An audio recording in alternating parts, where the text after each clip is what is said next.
Manufacturing Consent, The Political Economy of the Mass Media is the name of an influential book co-authored by Herman and Chomsky. Although this work was first published in 1988, it has never lost its relevance in relation to news media and its role in the mechanics of power. In this study, Herman and Chomsky sketch out a propaganda model and apply it to the mass media of the United States. They demonstrate how the mass media can manage and organize information and news through systematic propaganda and make them suitable for the needs and ends of the economically and politically powerful individuals and groups.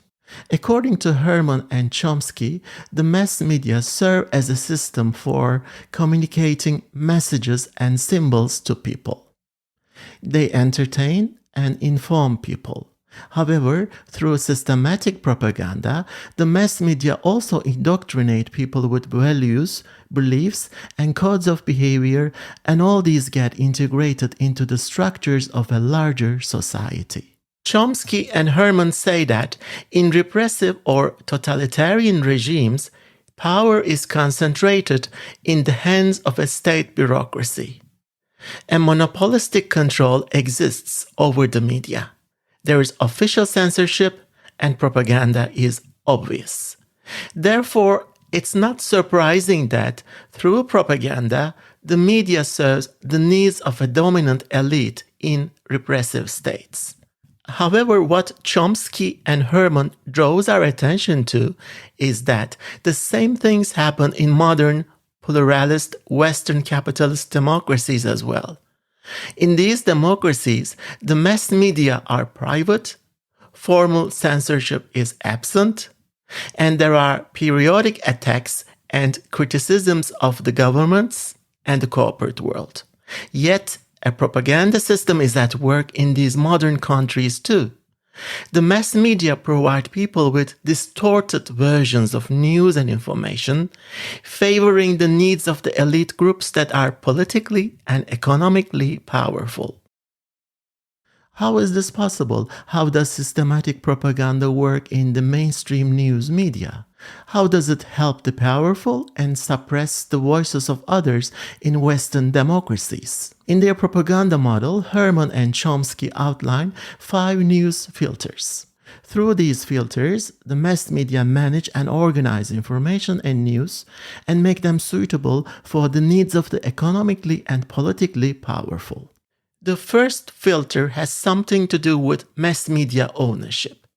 The mass media firms are usually major corporations, conglomerates, and they have profit orientation. In other words, they aim to make profit. Profit can be more important than critical journalism. The second filter is advertising as the primary source of income. According to Chomsky and Herman, the mass media firms are funded largely by advertisers who are also profit-seeking entities. Advertisers usually choose programs based on their own principles, which are culturally and politically conservative.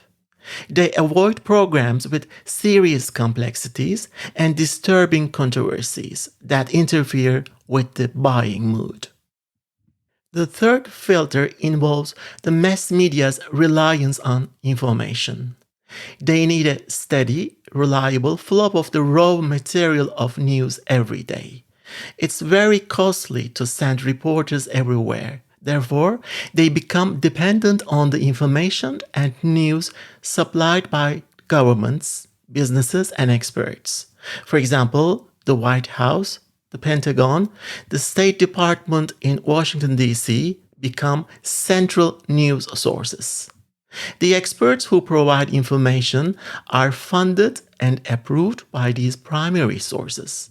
All these powerful sources, the media elite, may use their prestige and power to deny critics access to the media.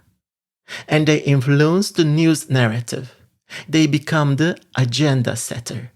They select topics, shape them, control them, emphasize them. This eventually serves the interests of the dominant elite groups in society. The fourth filter is flack. Flag is a means of disciplining the media and media employees. According to Chomsky and Herman, flag refers to negative responses to a media statement or program. It may be in the form of letters, phone calls, petitions, lawsuits, speeches, pressure from media watchdog, threats of withdrawal of advertising or TV licenses, and other modes of complaint, threat, and punitive action. If a flag is produced on a large scale or by elite individuals or groups, it can be costly to the media. The government can be a major producer of flag. When the mass media deviate from serving the interests of the elite, flag machines start operating to correct the media. The fifth filter is the ideology of anti-communism as a control mechanism. For the elite property owners, communism is the ultimate evil because it threatens their class position and superior status. This ideology helps mobilize people against a common enemy. Chomsky and Herman say that the concept is fuzzy and therefore can be used against anybody who supports policies that threaten their interests.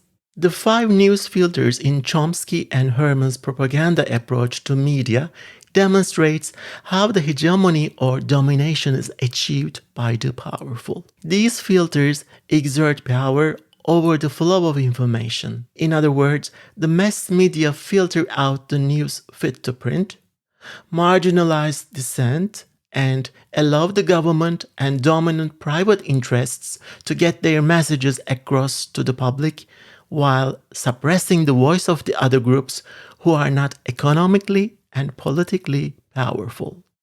In this program, I talk about Chomsky and Herman's propaganda model in relation to news media and its role in the mechanics of power. Please share this recording with a friend if you have found it useful. Thank you very much.